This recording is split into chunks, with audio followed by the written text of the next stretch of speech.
Vous avez été plus d'une centaine venus communier avec lui sur cette scène devenue mythique. C'est le grand mal. De tous les coins et recoins du monde, le sourire, la bonne humeur, les préparatifs commencèrent. Les tailleurs se mirent à coudre les plus beaux bobos. Lors des bijoutiers reprirent à couler pour le bonheur des belles dames africaines. Vos cris de bonheur et d'exaltation feront monter les décibels. Les solos de guitares électriques se feront plus lancinants. Les danseurs tourbillonnant au rythme infernal des tambours africains. Tandis que la voix atteindra des octaves jamais égalées. Grâce à vous, l'ambiance sera encore extraordinaire. La fête sera grandiose. Bougez, tirez,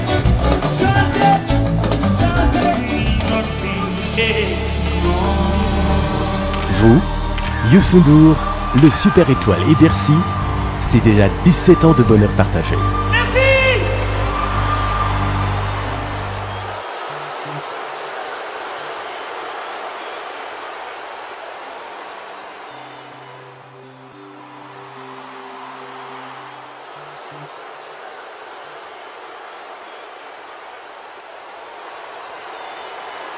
Ça, c'est Youssou N'Dour.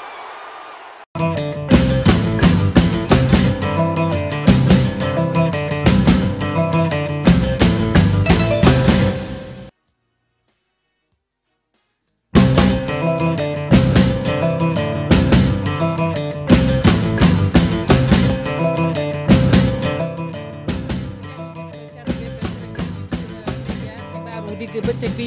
ponk ci gën a fës député yu assemblée nationale tey ñi nag prié nañu leen ci ab ndaje loolee nag ngir tëral commission bi nga xamante ne rek moom la ñu duppee commission ad hoc bi war a sëgg nag ci mbalaanu kiirlaay bu Khalifa Sall ndax dañu koy yëkkati am déet ganuk tey ji Déthié Fall la moom député la bu Manko Taxawu Sénégal nekkit vice président bu parti bu réew mi Déthié Fall maa ngi lay nuyu. ñoo ngi lay fay bu baax di nuyu également tous les téléspectateurs de la TFM. mi ngi noonu kon ci kanam tuuti daanu waxtaanee rek lu jëm ci commission ad hoc boobee nga xamante ni nag tey la ñu ko fas yéene rek tëral ni ma ko waxee mu war a sëgg ci ndax dañu war a yëkkati waawam déet mbalaanu kiirlaay bu maire bu Ndakaaru Khalifa Sall ni ko nag procureur bu Ndakaaru doon sàkko beneen ponk ci xibaar yi muy nag ay secteurs yoo xamante ne ni ay entreprise la yii di yëngu ci wàllu pétrole yi ci des ci wàllu mine nee nañ nag li ñu dugal ci koppar fii ci Sénégal ci atum 2015 jàpp 2016 xayma nañu ko kon ci ñaari téeméeri milliards ak ñeent fukk ak ñeent rapport bi nag ITE moo ko daal di génnee muy nag kuréel googe nga xamante ne nii moom mooy toppatoo lépp lu jëm ci wàllug leeral naka noonu it jàpp nañu secteur mine moom mooy gën a dugal koppar ci budget bu Sénégal daanu dem ba fële ca Ndiosi nag nekk ci commune bu Thiamène foofee askan wa doon nañ amal rek ab toogaayu ñaxtu ngir nag wax ci seen jafe-jafe dëkk boobee ndax jàpp nañ ni war nañ caa def ay yoon ndax dëkk ba làkku na naka noonu it ña ngay sàkk ñu tabaxal leen ay jumtukaay ci wàllu wér-gu-yaram ndox tamit ku leen ci dimbali woon ñu jël ndax ña ngi koy jànkonteel ay jafe-jafe askanu Kañoban ñoom it ña nga doon rek def doxub ñaxtu daal di rek takk ay morso yu xonk la ñu bëgg nag mooy principal bu CM ba na able loolee mooy seen bëgg-bëgg kalaame na nag ba ci njiitu réew mi Macky Sall bëgg nañu mu wax ci mbir moomee principal bu CM ba moom nee na wax jotagul waaye bis bu wax jotee rek dana yëkkati ay kàddoom indi leeral ci loolee nga xamante ni moom la ñu koy joxañ baaraam màggalu Touba 2017 ñu ne ci waajal gi direction générale bu groupe Futurs Médias ña nga woon ci dëkk bu sell ba délégation bu takku nag ñoo teewoon ca Touba Mbacké dem rek seeti ji ki nga xamante ni moom moo yore kon kàdduk xalifa général bi Serigne Bass Abdou Khadre yeggee nañu ko nag yéene bi nga xamante ni am nañu ko ngir liggéeyati ci màggalu Touba ren ji naka noonu it am na luñ fa jot wane ñu jàpp ne lu am solo la ndax ab téere la boo xamante ne nag daanaka mën nañ jàpp ni ay jaar-jaar la ak liggéey boo xamante ne kon suñuy naataango yu l'observateur def nañu ko lépp rek daal ci fësal jaar-jaaru Serigne Touba Aminata Mbaxi Sow daan ci ànd ak moom mbokki ponk yaa ngi ni daan ci toftal xët yu njëkk yu yéene kaay yi nes tut ñu faram-fàccee xibaar yi.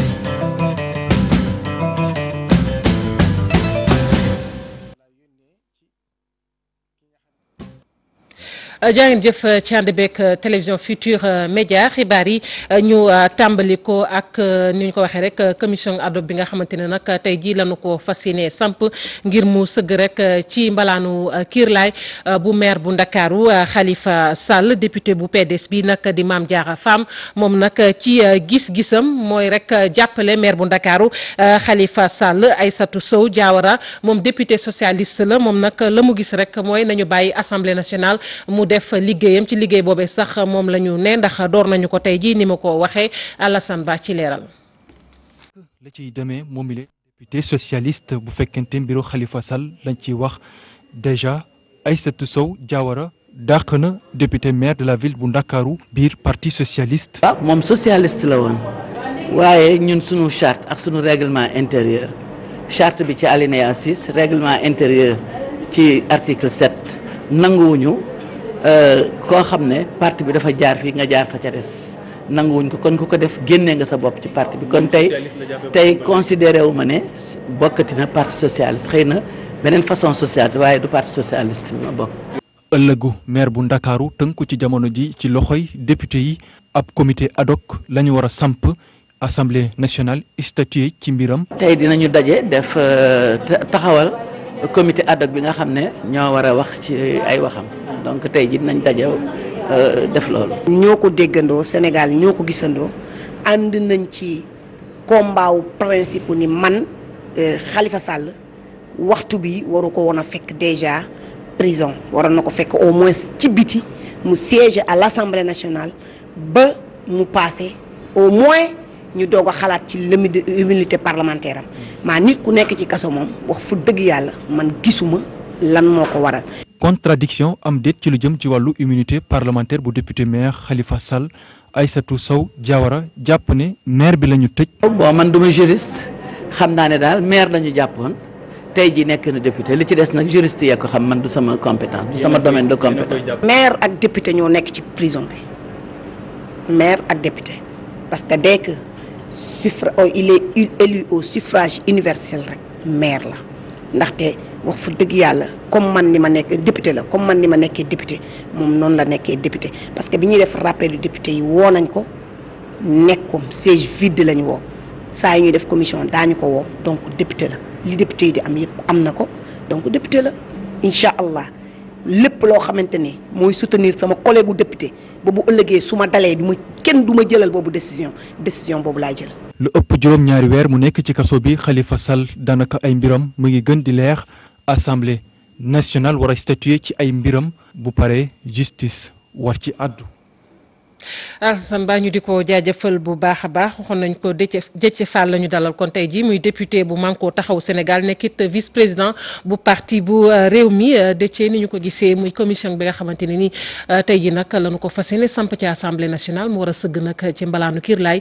bu maire bu Ndakaaru Khalifa Sall nga nekk député bu Manko Taxawu Sénégal bokk itam ci ñi xeex ngir ñu bàyyi Khalifa Sall yow noo jàngatee commission bi nga xamante ne tey jii fas yéene ñu ko teg. merci beaucoup d'abord di ñaawlu li nga xam ni moo nekk di am ni te le président de la République Macky Sall di ko def parce que vraiment sénégalais yëpp nangu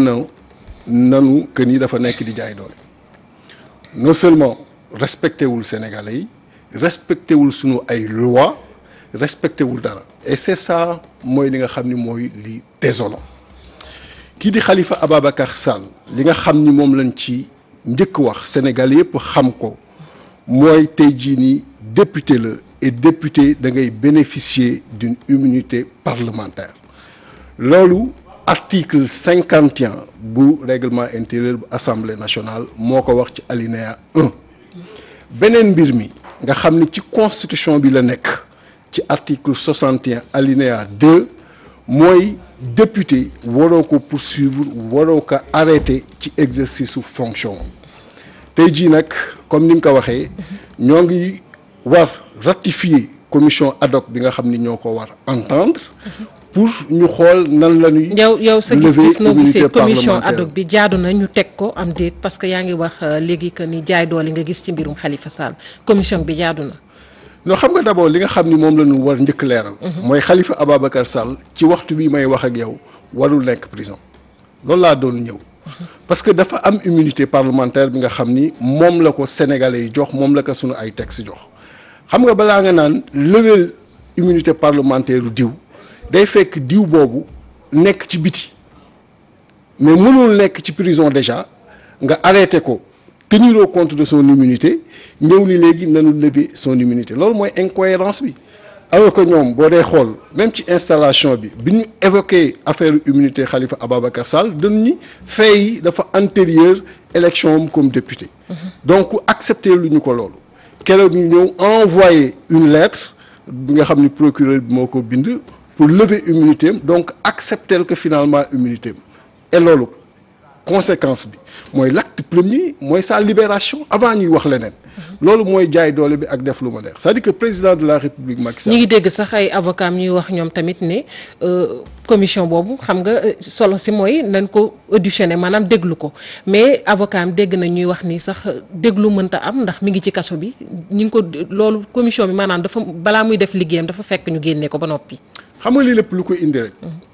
mooy ñàkk warmal bi. Le président de la République Macky Sall def suñu ay loi ak suñu ay institutions de façon générale doon na ki nga xam ni dara tënku ko signature am tënku ko loi yi tënkuñu ko bul fàtte ni en 2002 moo fi voté woon sans carte d'identité bu leen fàtte ni un peu avant élection législative yi du moins loi électorale bi modifié na ko lu bare sans pour autant tenir compte de cela loolu moo ñëwaat tey nga xam ni tey jii nii loi bi lii la jox Khalifa Ababacar Sall mu ni moom du sàmmonteeg li nga xam ni moom la ko loi bi jox du sàmmonteeg ay droit am dañuy demander ñu lever immunité am alors que tey jii nii mu ngi en prison très sincèrement li nga xam ni moo cohérent du sax question de droit mais question de bon sens la booy demander nit ki pour ñu lever son immunité day fekk déjà mu bénéficier d'une liberté mais yow yaa ngi ko emprisonné après nii nañu lever son immunité sincèrement il faut que ñu respecter Sénégalais yi il faut que le président de la République respecter Sénégalais yi respecter sunu ay loi ak sunu ay règlement lu jëm ba tey defal naa li may wax nii dafa am solo. parce que bu fekkee moom mënul sàmmonteeg loolu c'est-à-dire que réew mi ngi ci danger. parce que bu ma toogee fii naan le président de la République Macky Sall ay texte ak ay loi moo tax ma koy wax loolu sinon beneen tour lañ koy jox donc moom bu fekkee ñoo ngi koy respecter ci loolu. na fexe bay respecter droit wu sénégalais yi droit wu sénégalais bu nekk. ci li nga xam ni moom la koy sunu ay loi ak sunu ay. ñi ngi doon dégg également ci donc li muy xaar fi mu toll nii mooy nanu libérer Khalifa Ababacar Sall. ñi ngi doon dégg également ci kàddu jëwriñ ji nga xamante ni moom la ñu dénk wàllu yoon ne loolu détail procédural la maanaam mënta ñàkk. waaw xam nga détail procédural la mënta ñàkk. mais cohérence bi na dem jusqu'au bout. cohérence bi na dem jusqu'au bout mooy d'abord nañu lever immunité am donc am na immunité donc cohérence procédurale mooy na génn d'abord avant ñuy def leneen moo gën nga naan tey jii nii nanu monter créer commission ad hoc bi pour ñu ñëw déglu ko koy déglu ki nga xam ne mi ngi en prison libéré woo ko commission ad hoc boobu bu taxawee kan lay déglu. commission ad hoc boobu sax justement tey jii ak la ñu seetlu ci assemblée nationale majorité ba fa am. commission boobu yow ci sa gis-gis nan nga jàppee ni wax dëgg neex yàlla noonu lañ ko war a tëralee est-ce que vraiment maanaam li ngeen bëgg ci Khalifa Sall xeex bi ngeen bëgg ci Khalifa Sall ndax dina sotti ak majorité ba am ni non majorité bi am foofu moom majorité wu président de la République Macky Sall du majorité wu sénégalais yi aussi loolu il faut nga xam ko parce que bu fekkoon ñoom appliqué nañ leen li nga xam ni moom la leen sénégalais yi jox 82 députés la ñuy am 83 députés yi day revenir ci liste yi nga xam ñoo leen def face parce que ñoom 49,48% la ñu am boo ko appliqué ci 165 députés yi 82 députés la ñu doon am donc lii majorité raw gàddu la mode de scrutin moo tax ñu am. 125 mën nañu jox te donc majorité boobu dafa nekk majorité président de la République Macky Sall du majorité sénégalais yi. donc ñoom lu ñëw. muy volonté wu président de la République Macky Sall dañ koy appliquer même bu fekkee sax duñu respecter li nga xam ni moom la texte yoo xoolal keroog bi nga xamee ni commission des lois réunir na pour tey jii nii. recevoir candidature yi nga xam ni moo nekk commission ad hoc ci commission doxalinu commission ad hoc am benn équilibre. déjà boo xoolee constitution bi commission bi 8 yi Benno Bokk Yaakaar la ñu jóge 2 yi jógee ci démocratie et liberté benn bi nekk non inscrit alors que ci travaux commission yi lépp lu mën am ci vote lay mujjee donc fekkee ñoom déjà ci constitution bi am nañu majorité bi il est clair que li président de la république Macky Sall bëgg après loolu moo fay am loolu moo doy waar ci assemblée nationale tey c'est-à-dire que amul séparation de pouvoir boobu ñuy wax dafa mel ne assemblée nationale dafa nekk ci tey jii nii di nga xam ni moom la exécutif bi bëgg. est-ce que xeex bi kon ñàkk leen ko fi mu ne donte sëggagu leen sax. non xeex pour démocratie Sénégal xeex pour nos libertés amul benn jamono buñ koy ñàkkee. parce que xeex bi du ci assemblée nationale kese sénégalais yi bu fekkee ni seen démocratie dañ ko menacé xam nañu lu ñu war a def te am nañu fulla gu tey ne bu waxtu bi jotee ñu def ko c'est-à-dire que bataille politique bi war ñun on va s'organiser pour def cette bataille politique là na ko xam. parce que en vérité. réew mi mën ñu ko bàyyee muy def lu ko neex depuis mu nekk fi ba tey jaay doole la képp kuy adversaire politique am mi ngi xool nu mu la nasaxale. beneen laaj commencé woon na démb par Karim Wade tey c'est Khalifa Sall dégg nga sax bërki démb li nga xam ni moo dal le président Idrissa Seck discours de politique générale am ñu génne ko ci archive yi yooyu yëpp. pour fexe nu muy nasaxalee képp ki nga xam ni adversaire politique am. loolu nag daanu mener le combat qu'il faut pour mu xam ni réew mi. beneen laaj bi samp mooy tey ji commission ad hoc boobu buñ ko tëralee ba noppi mu war a déglu Khalifa Sall fan la koy déglu ndax Khalifa ku ne xam na ne mi ngi ci kaso bi. mais c'est ça l'incohérence bi ma lay wax madame c'est-à-dire que Khalifa Ababacar Sall mi ngi ci kaso bi ngeen ñu doon def commission ad hoc pour ñu mën ko déglu bon li nga xam ni moom la texte yi wax boo demee ci article 52. alinéa donc 2 ci règlement intérieur bi mooy commission bi dina déglu député intéressé bi wala son représentant mais tey jii nii député intéressé bi dafa war a génn parce que dafa bénéficier d'une immunité moom mënoo ko déglu parce que mi ngi ci derrière prison yi mënoo dem prison fekk ka fa parce que moom sax ci boppam du ko accepter te moo doon moom du ma ko accepter parce que fi mu toll nii nekkatuñ ci question de droit léegi donc kan ngay déglu tout ça pour dire que Assemblée nationale actuelle bi ak majorité bi dañu nekk ci calendrier wu président de la République Macky Sall. Macky Sall nag nekk ci calendrier wu boppam. yéen fi nekk ci calendrier wu sénégalais yi. calendrier wu second mandat la nekk. fi mu ne nii est-ce que am ngeen stratégie parce que ku ne xam na ni commission ad hoc bi xëy na mu neex wala mu naqari commission bi moom daanu ko samp léegi est-ce que am ngeen beneen stratégie parce que ni nga ko waxee léegi. xëy na ay stratégie yu bare. dama la ko wax te dama la koy répéter parce que lii ma lay wax du caaxaan. suñu démocratie moo menacé wu tey suñu ay liberté moo menacé wu loolu dafa dépasser le président de la République Macky Sall il est là et il va partir bi ñuy mener les combats pour la démocratie il était avec nous en un moment ci biir opposition bien que lépp li nga xam ne ay moromam waxoon nañ ko mu signé ko le 2 février 2012 da ko mujj teg fële dem campagne alors que dañu waxoon dañuy nekk ensemble parce que amul dara li nga xam ne moom du koy tënk dara respecté wul dara mais dina respecter suñu peuple et peuple bi dina jóg pour loolu ñun ñoo ngi organiser wu pour que suñu démocratie yi mën renforcer wu liberté yi nit ñi mën ko jot ñëpp ñi nga xam ni tey mi ngi leen di bund xatal mu xam ni mënul dara ci ñoom parce que yàlla képp ki nga xam ni tey jii ni am na lu mu rëdd sa jër du moom moo koy changer mais mu xam ni Sénégal moomu ko et il est appelé à partir te Sénégalais yi wan nan ko déjà li nga xam ni moo nekk seen xol bi ñu ko joxee 49,48% donc mu doon ki nga xam ni il est minoritaire léegi li ko desee mooy utiliser instruments yi nga xam ni moo nekk entre ses mains en tant que président de la République pour anéantir ay adversaires politiques loolu nag moo jaaduwul te duñ ko fekk ci loolu en tout cas li nga xam ni moom la ñuy demander fii may wax ak yow et du question de droit question de bon sens la mooy ñu libérer immédiatement Khalifa Ababacar Sall dès lors que fii may wax ak yow accepté nañu enfin que mi ngi bénéficier d'une immunité parlementaire en tant que député. ma ngoog balaa ñuy tàggatoo nga nekk vice-président bu réew mi parti bu réew mi parti boo xamante ne nii ku ne gis na difficulté yi muy traversé ñu bari ñoo xamante ne ay kàngam lañu woon ci parti bi ñu gis ni ña ngay wan gannaaw parti bu réew mi am lool ay jafe-jafe di ci faa nga nekk vice-président bu réew mi ndax mën nga dellusi si réew mi est-ce que réew mi fi mu ne nii tasaaroowul daal. non damay rey ci loolu. réew mi mi ngi travailler réew mi ngi liggéey dégg ngeen fan yi ba léegi c'est le cas le président Idrissa Seck nekk ci tournée bu am solo parce que ñun bu ñu waaye tamit bu doguma la di nga continuer déggoon nañu aussi ñenn ci yéen ñi nga xamante ni jot nañu dem ne ñoom li leen gënoon naqari mooy Idrissa Seck dafa dem ba nga xamante ne nii amatul benn activité boo xamante ni mi ngi ciy teew ci parti bi mu mel ni dafa demoon daal bay seetaan. non man li ngay wax ni déggu mooy déjà kenn ku ko wax mais li ma la mën xamal mooy mi ngi ci terrain politique bi vraiment nekk à l'écoute des populations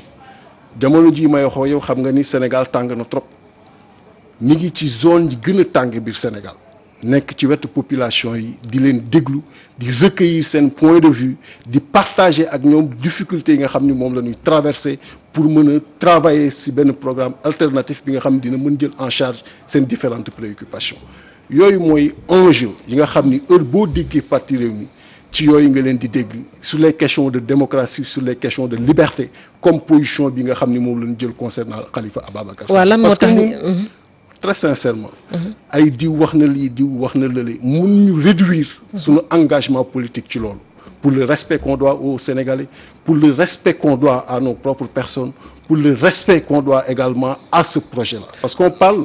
d'un projet de développement. lu waral cadre yu bari di dem alors bu ci mujj Thierno Bocoum. Ce projet de développement il concerne la santé. Il concerne la diplomatie. Il concerne la démocratie. dafa concerner éducation. dafa concerner justice bi nga xam ni tey jii nii elle est malmenée. Maintenant il est clair que jamono ju nekk dina am ñi nga xam ni dem nañu am ñi nga xam ni ñoo ngi ñëw fii may wax ak yow li may jot ci ay adhésion tous les jours mënuma ko dénombrer. Et le parti mi ngi nekk di organiser waat autour des jeunes autour des femmes autour des cadres pour accompagner cette descente bi nga xam ni moom le président Idriss Seck nekk def ci terrain bi gën a approché wu ci population yi gën a travailler pour comprendre véritablement seen besoins apporter ci les solutions nécessaires. Selon toi lan moo et loolu mooy li nga xam ni moo am solo et loolu mooy sunu engagement politique mais doonu mos a dégg très sincèrement parce que ñoo mag loolu que ci ay débat de personnes di wax na lii lii def na lële li am solo mooy vraiment Rewmi c'est de haut cadre yi nga xam ni peut-être ñenn nga ci xam mais boo demee dans la diaspora aux États-Unis en France dem au Canada dem un peu partout Côte d'Ivoire da nga fay fekk ay cadres yi nga xam c'est de grands cadres dans des sociétés ñu engagé wu pour faire de la politique comme nous autres ñi nga xam ne ñoo ngi fii au Sénégal nga xam ñu bu baax a baax nga xam ni vraiment dañu ñëw ci politique bi pour intérêt Sénégal ak intérêt sénégalais donc ñooñu ñoo nekk Rewmi xëy na am na ñoo ci xam am na ñoo ci xamul donc ñooñu dañuy xaar ci ñun. mais xëy na aussi askan wi dañuy xaar tamit ni ñu koy waxee ay leader di wax nga ko doguma la mi ngi liggéey mi ngi jege askan wi mi ngi leen déglu mais aussi réew mi dina toll foo xam ne xëy na bu amee yenn jafe-jafe yi aussi dañuy soxla également yenn leaders yi ñu leen di dégg mais aussi xëy na bu nee tekkaaral nit ñi dañuy jàpp ne xëy na réew mi doxut. oui ça dépend ci orientation yi rek moom laa lay wax nii. xam nga jafe-jafe. yi nga xam ni moo ñu ñor dëgg. mooy jafe-jafe askan bi. jafe-jafe 14 millions de Sénégalais yi nga xam ni ñoo ngi ñuy déglu am espoir ci ñun. heure boo ma jëlalee benn thème bu leen concerné. ma wax la li nga xam ni moom la ci président Idrissa Seck préparé. moom la ci parti Rewmi préparé moom la ñu travaillé ci biir programme boobu. et vraiment di ci remercier Sénégalais yëpp yi nga xam ni. ma ngoog ñu koy jaajëfal bu baax a baax waxtu bi xoj ñu ñu ngi lay jaajëfal bu baax Déthié Fall may fàttali ni député nga bu Manko Taxawu Sénégal nekkit vice président bu parti bu Rewmi ñu ngi lay jaajëfal bu baax a baax xibaar yi ñu wéyal ko ak femme parlementaire yi nga xamante ne nag kon ñoom ñoo bootu ci AGS maanaam AGS am na benn tàggat boo xamante ni mi ngi ko jagleeloon femme parlementaire yi di leen tàggat bu baax a baax ci li nga xamante ne rek moom mooy àq ak yelleefu soxna yi li nga xamante ne nag moom moo war a doon seen taxawaay waaye tamit ni nga xamante ne nii war nañ ko xamee ci plan budgétaire yi nga xamante ni ñu ngi koy tëral fii ci Sénégal ndaje moomee nag jàppale ni kon ñaari fan lañu koy amal ñu teewlu ci Fatoumata Gueye Ndiaye moom mooy njiital association bi ëmb soxna yi yëngu ci wàllu yoon fii ci Sénégal ñu teewlu ay kàddoom ak Alassane Ba. li ko waral atelier bi dañu ci bëgg a waxtaan ak ñoom ci ñetti fànn yoo xam ne ñun dañu jàpp ni képp kuy jigéen rawatina jigéen boo xam ne da ngay dem ci parlement nga xam ne yow yaay représenter le peuple représenter sa jigéen yenn sa localité ak population bi yëpp ci biir parlement bi war nga cee am ay notion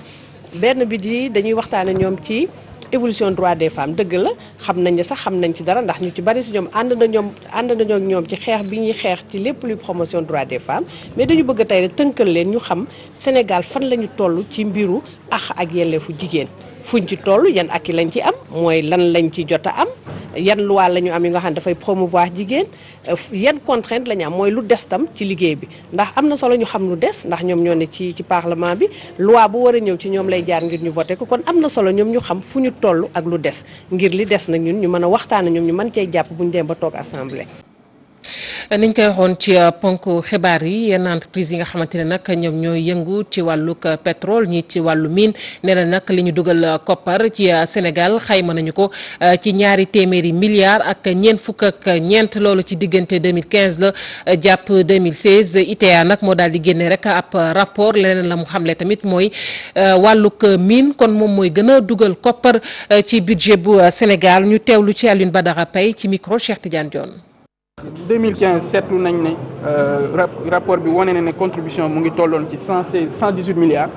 mu am ci biir 118 milliards yi 28 milliards yoo xam ne ArcelorMittal moo ko fayoon ci 2016 ñi gis ne ArcelorMittal pare na fay état te contribution bi toll na ci 116 milliards donc loolu dafa wane ne contribution bi dafa yokku li ko yokku nag bokk na ci li production minière yi ak li nga xam ne moom mooy wàllu or wala phosphate bi wala zircon bi yooyu dafa yokku boole ci li nga xam ne moom mooy entreprise bu mel ni Sabodala seen période d'exonération dafa expiré moo tax boo xoolee ñoom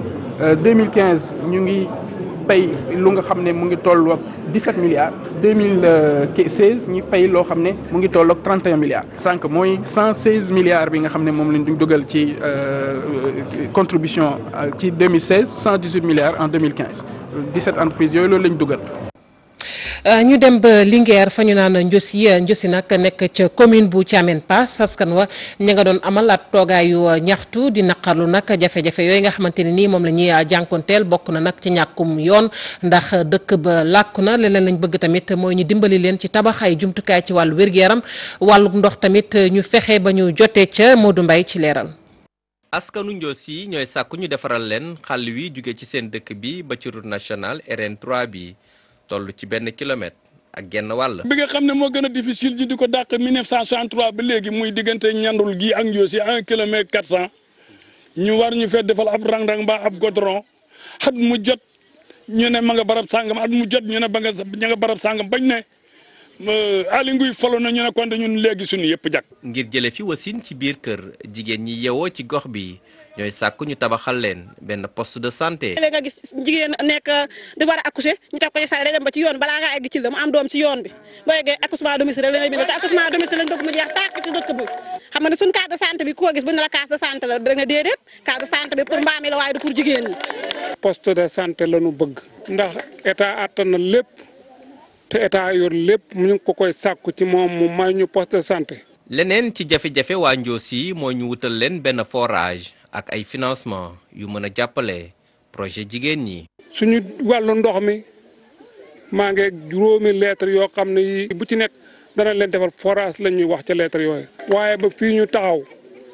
ndoxam lu yaas la ñuy naan. ab tiiwa la ñu am bu ñu naanee fukki fan am juróom-ñaari fan yu ñu naan. projet jigéen ñi mooy ay ñag la ñuy defar bu nawet bi jeexee amuñu benn liggéey bu ñu jàpp mooy lan dañuy dem di fab di wëgg ci teen bi wala ñu wuti benn tiwo boo xam ne mu nga jóge ca ajak-jak indi ko ngir lan pour fexe nan la ñuy mën a arroser pour am lu ñu mën a jaay pour mën ko dimbali ko te ñun ñu ne ci population bi lañ bokk. askanu Ndiosi di dundee mbay ak càmm ñooy dundee yaakaar ni seeni jafe-jafe dina am saafara bu dul yàgg dara. askanu Kañobon nag ma nga ca département bu Bignona ñoom nag ca mbedd ma la ñu wàcc di ñaxtu yor ay morceau yu xonk ndax ne nañ principal bu CM bu dëkk ba la ñu bëgg mu able loolu sax taxoon na ba ñu kalaame ci njiitu réew mi Macky Sall mu wax nag ci seen bëgg-bëggu boobee principal ba nag nee na wax jotagul dañ ci ànd ak Boubacar Diassi. askanu Kañobon ca département bu Bignona ne xootul ak principal bu CM ba. askan wi ne def nañu lu ne dugg fu ne ngir am affectation principale CM bu Kañobon waaye mën nañu am lu ñuy wët ba tax nañu génn fii tàkk ay sagar yu xonq amal doxam ñaxtu. góor jigéen mag ak ndaw ñëpp a bàyyi seen liggéey ngir dàq principalu CM bi dañoo sonn dañoo tay dàq na lu ëpp 100 élèves sans consensus avec les parents d'élèves ñun dañoo sonn amul waxtaan suñu diggante ak moom woo nañ ko 4 réunions ñëwul principal boo xam ne ku wax mu jaay la doole di yónni ay plainte à la gendarmerie suñuy doom ak suñuy pap dafa doy état bi war na mën a jël responsabilité wam mu dem ñu yóndee ñu beneen principal éducation bi mën a continuer ñun ak état ñoo bokk li ñu bëgg suñuy doom dañoo bëgg mu ñu jàng ñun gisuñu lu dul demoom na dem. askan wii di wutu wàllu ci président Macky Sall. soo gisee ñu jóg taxaw fippi du jooy li ñuy jooy suñu doom yi nekkuñu ci condition yi baax moo tax ñu taxaw fippi dañu bëgg président Macky Sall ci boppam mi nga xam ne mooy jiite réew mi xam ne am nañ naqar bu ñu métti am nañu lu ñu métti ba ci kanamu yàlla neexuñu tey neexuñu suba ñun départ buñ ko négocier de. ñun ñi woon nañu principal CM bu Kagnobon waaye nee na dina rotal ay baat waxtu wu mu jàppandee.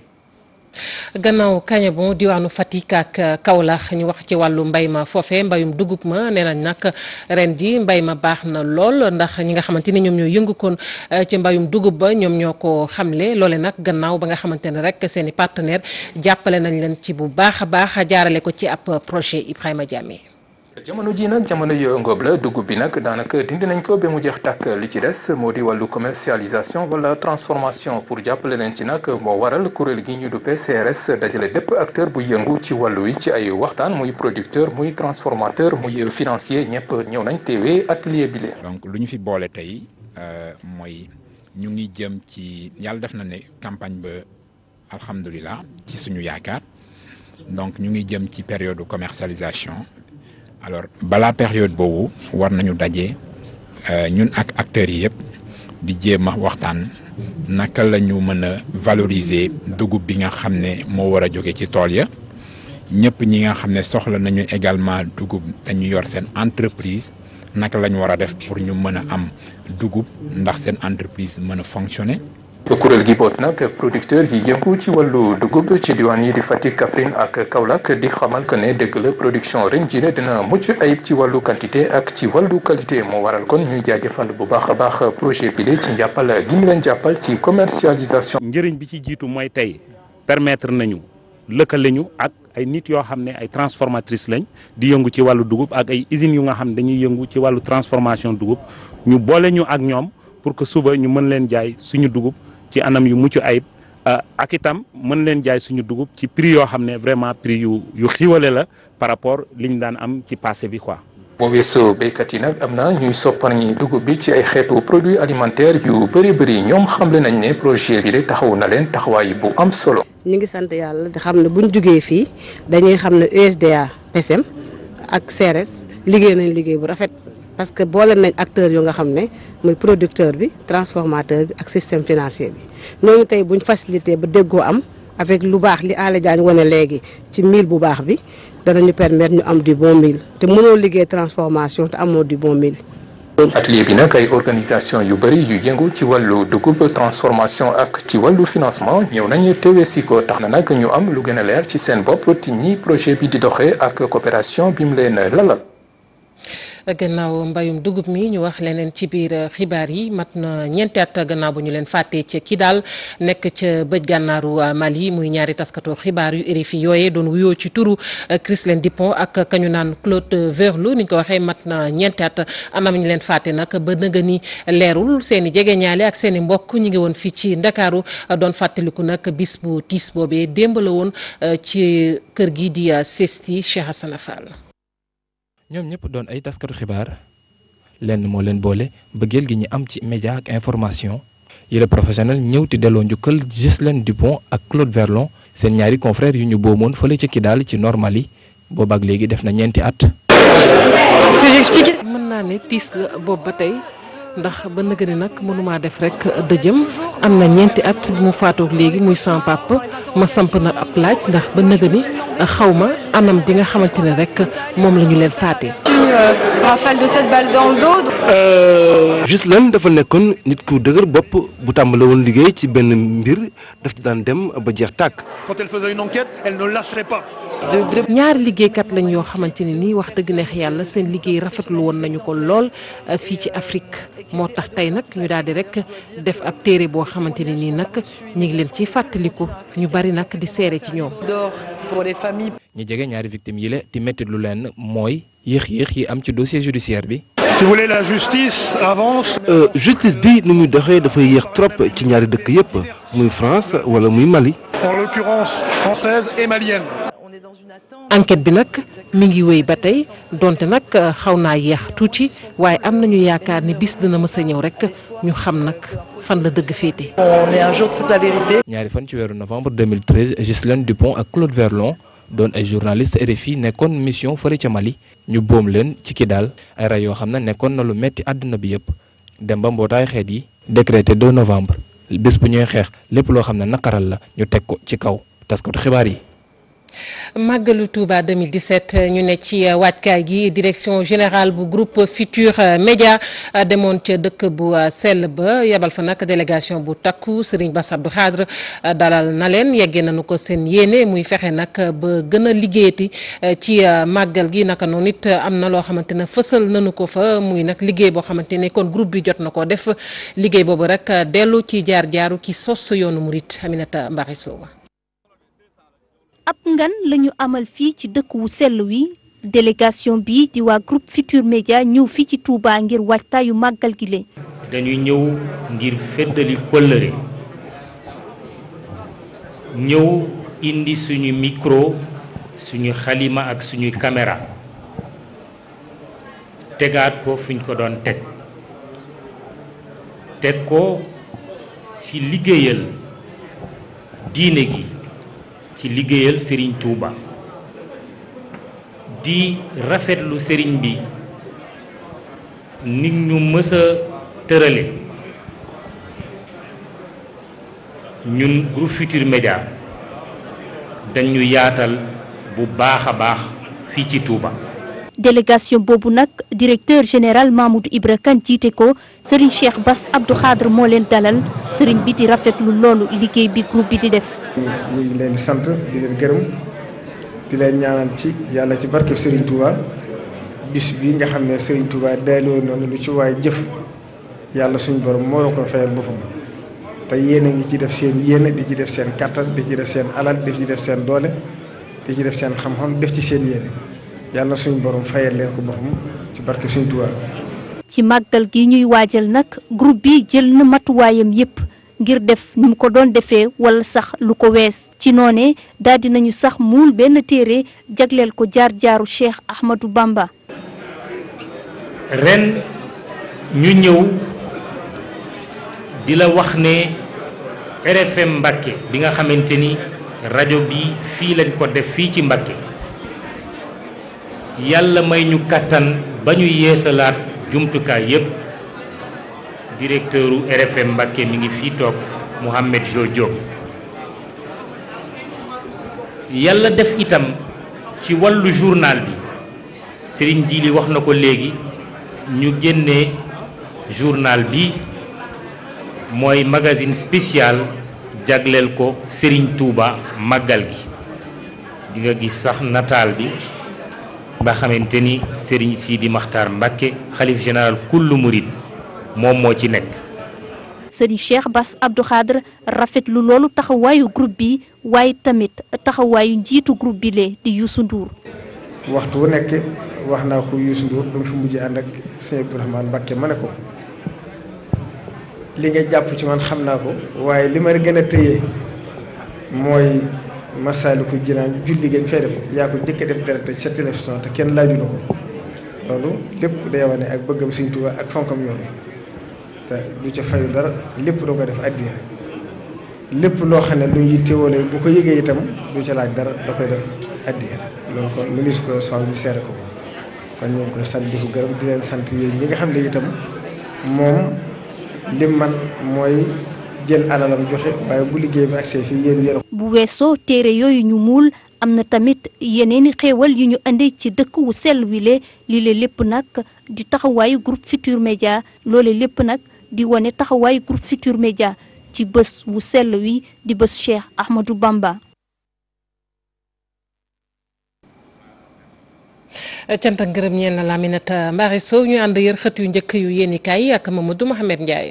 jërë ngeen jëf porte-parole xalifa général des mourides di Serigne Bassirou Mbacké moom Serigne Abdou Khadre Mbacké Khadim Rasoul moom la l'Observateur xëy dalal page 4 ba 5 Cheikh Bass Abdou Khadre ak waxtaan wi mu seq wàllu Observateur moo ca nekk bi ñuy wax ba toll ci opération déguerpissement bi amoon ca Touba fan yi la ñu génn te am ñu ci meroon ci la Serigne Bass Abdou Khadre ne déguerpissement bi ndigal la lu bawoon ci xalifa bi moo ko santaane ñaari yoon Abdou Lahad Ka seedale ci li may wax te lu ni mel du guléet muy am ca Touba ndax Cheikh Mohamed Fadel Mbacké moo ko njëkkee woon ba muy lotissé Touba Serigne Abdou Lahad ak Serigne Saliou ñëw bàddali ko Cheikh Bass ne bés Serigne Saliou Mbacké nee na ma bëggul ñuy la réserve foncière bu Touba ndax bu ñu jëloon lépp jox ko askan wi du tax yëf yi saafaraw keroog ba ñu ne ko Serigne Abdoul Aziz Sy Al Amine wàcc na liggéey na mu ko dundee waxtaan na ne ko journaliste l'Observateur yi ko seeti woon ca Touba ñoo nga ca wattaayu màggal bi Vox Populi nañu réunion bu mujj jëm ci wattaayu màggal gi amal nañu ko bërki démb ca talaata ji waaye comité d'organisation bu màggal gi ndox mi daal la ñuy ragal mu am ay rëq-rëq ci jamonoy màggal gi journal bi nañu am na fay ay jokkalantey kàddu yu amoon ci diggante ministre intérieur Aly Ngouille Ndiaye ak Abdou Ahad Ka maire bu Touba ne Abdou Ahad Ka moo fa doon jooy facture courant bu seer bu maire bi di fay ndax nee na dañ koo jox facture bu toll ci 4 milliards 900 millions te budget bu maire bu Touba 4 milliards 500 millions la ca la ko ministre de l'intérieur Aly Ngouille Ndiaye ne bul yeggale bu fi taafantaloo ay facture courant nekkoon naa fi ministre de l'énergie xam naa ne maire bu Touba musta fay facture courant nguur gi moo ko doon fayal ministre intérieur ak sécurité publique di Aly Ngouille Ndiaye tegal ci Abdou Lahad Ka ne ko Touba soxla na juróom benn junniy lamp bu ñu war a installé fii ak une semaine booy boo nga def lu gaaw waaye boo fi bëggee nekk bés bu nekk nga ne da ngay installé téeméeri lamp di nga fi def ñaari weer soo ko matal lii dëgg tey dëgg moo di da ngaa war a teel a jóg nañu jugee Touba te dem ca Diass Soleil national nee nañu aéroport bu bees bi mu di aéroport bu Diass bi liggéey ba mat na lépp yemb na ngir ñu ubbi ko inauguré ko alxames juróom-ñaari fan ci weeru décembre bu midi jotee le témoigné nañu noonee lay demee juróom-ñaari fan ci weeru décembre ci midi ci la ñuy ubbi aéroport bu Diass bi Seydou Gueye mi porte-parole gouvernement bi yéen a kaay bi nañu ci moom la ñu nangoo mu ne lépp mat na ngir aéroport bu Diass bi mën a daloo ay roppalaan juróom-ñaari fan ci weeru décembre bu midi jotee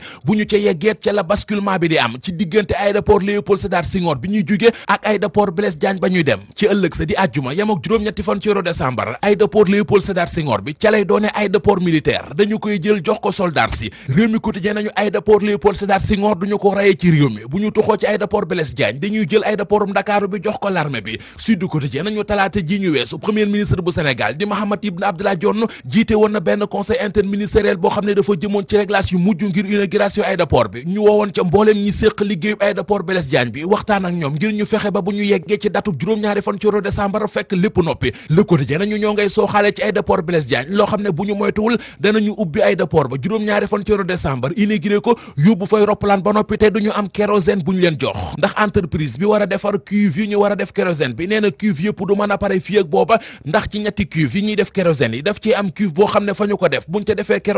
kérosène ba mën naa jaxasoo akum ndox te loolee ngir ñu liggéeyaat ko lu mu gàtt-gàtt dana jël ñaar fukki fan ak benn SAR di société africaine de raffinage bu yoboo nguur gi nàkkal ko te saraxal ko ndax direct info nee nañu yoon yu mu jël bu ko wàccul ci faatu la jëm bil journal bi Locafrique di entreprise bi waa ji di Xaadim ba jiite bi mu duggee ci capital bu SAR amoon ca 34% ñu laajoon ko 46 milliards ñeent fukki milliards ak juróom benn diir bak li muy gàtt-gàtt terewul juin 2017 ba léegi Locafrique mi ngi def ay pexeem fu mu xam ma ngi fay bay boppam partenaire bu dul partenaire junne wuti na ko ay partenaire local ki partenaire international ñu ci mel ne banque SGBS UBA GTB Capital Londres Exim Bank ak yeneen i partenaire li yëf yi di xat-xat fexe na ba matal ko waaye conseil d'administration seen daje bi ñu waroon a amal keroog altine dañoo xëy ne annulé nañ ko ba jëmmi jamono te kenn xamul lu tax ministre de l'énergie daal lañ ne moo ko annulé yéen kaay bi dañu keroog ca ndajem conseil des ministres bi président Macky Sall laajee ministre énergie fan la toll ci dossier SAR bi ak recapitalisation bi li ko ministre de l'énergie tontu moo di offre technique bi moo manqué woon